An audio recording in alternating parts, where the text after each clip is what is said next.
පූර්ණ පරායත්තතාවය. වගුවක් පූර්ණ පරායත්තතාවයක තියෙයි කියලා කියන්නේ ඒ වගුව ඉන්නේ දෙවන ප්‍රමතකරණය කියන එක. එතකොට කොහොමද පූර්ණ පරායත්තතාව අඳුරගන්නේ? මෙන්න මේ විදිහට.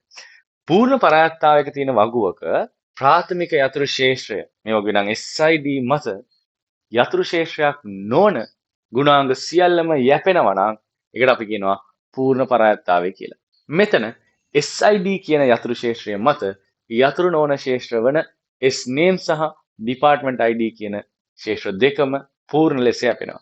ඒක නිසා අපි කියනවා මෙතනට පූර්ණ පරායත්තතාව කියලා.